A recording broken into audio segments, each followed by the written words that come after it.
Okay, picking right back up where we left off, we need to assemble this switch. It's two large pieces. They're held together with this backing plate and this screw. It's going to be difficult to do this one-handed, as I was saying, so bear with me, okay? So essentially, I find it easier, and if this washer is got Vaseline on it, if it's lubricated, it will stick to that position pretty well. You can reassemble this either way, with the vacuum hose running opposite of the Bowden cable, or with the vacuum hose running in the same direction as the Bowden cable.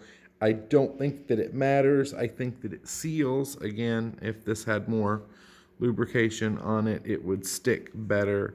But essentially, I find it easier to put this together by setting this piece down, okay, and putting this piece down on top of it, okay.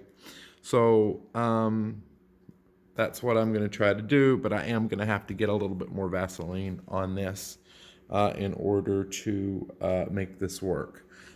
So pretend that you've got your Vaseline here and that this washer doesn't keep falling out, and it won't if it's got Vaseline on it. It'll be fine. And then, so you take this and you just put it down right on top of this piece like so, okay? I know my washer fell out, but this is just for demonstration purposes, okay? So once you have it assembled, again, as I said, the vacuum line can run either in the same direction as the Bowden cable or the opposite direction. You can look up switches online to see what yours should look like. I'm going to do it this way for now because, again, I'm just trying to show you how this thing goes together, okay? So it's actually pretty simple. After you get it to this point, you just want to take this little flat spacer. It's just a flat piece of metal, and you put it down on top of that rubber seal, okay? The next step is this spring, okay? All right, and it goes like this.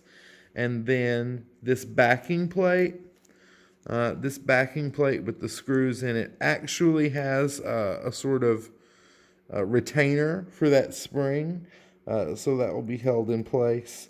As I said, this is extremely difficult to do and to film, but I don't have a tripod or anything fancy like that, so please bear with me. Again, so these screws, they just turn in place like this, okay? And the switch is held together, and the seal is made, the spring goes down, and it works. So that's essentially it. I would say that just figuring out what order these things go in, if I had been able to see that as I'm trying to help you with, it would have made this whole process much, much easier. But essentially what happens, I'm taking everything apart and it's falling apart, but that's okay. The only thing I really want to point out here is that this moves this, okay? This activates this by pushing this rod. And what actually is happening is this seal is being pushed aside and allowing for the vacuum signal to be sent. So that seal has to be intact. This line has to be clear. But it's really a simple thing once you know how it goes back together. And I hope that this video will help someone, because I found this incredibly difficult and frustrating, and I had to take this switch apart 80 different times before I could get the thing to work, and that's really not an exaggeration. I'm not sure if this actual switch would work. I never could get this seal to work, so that's just a rubber seal. You can find those probably at the hardware store. You can get a larger piece of rubber and cut it to size, but if you don't have that seal and it's not pliable and not functioning, it's not going to send the signal, okay?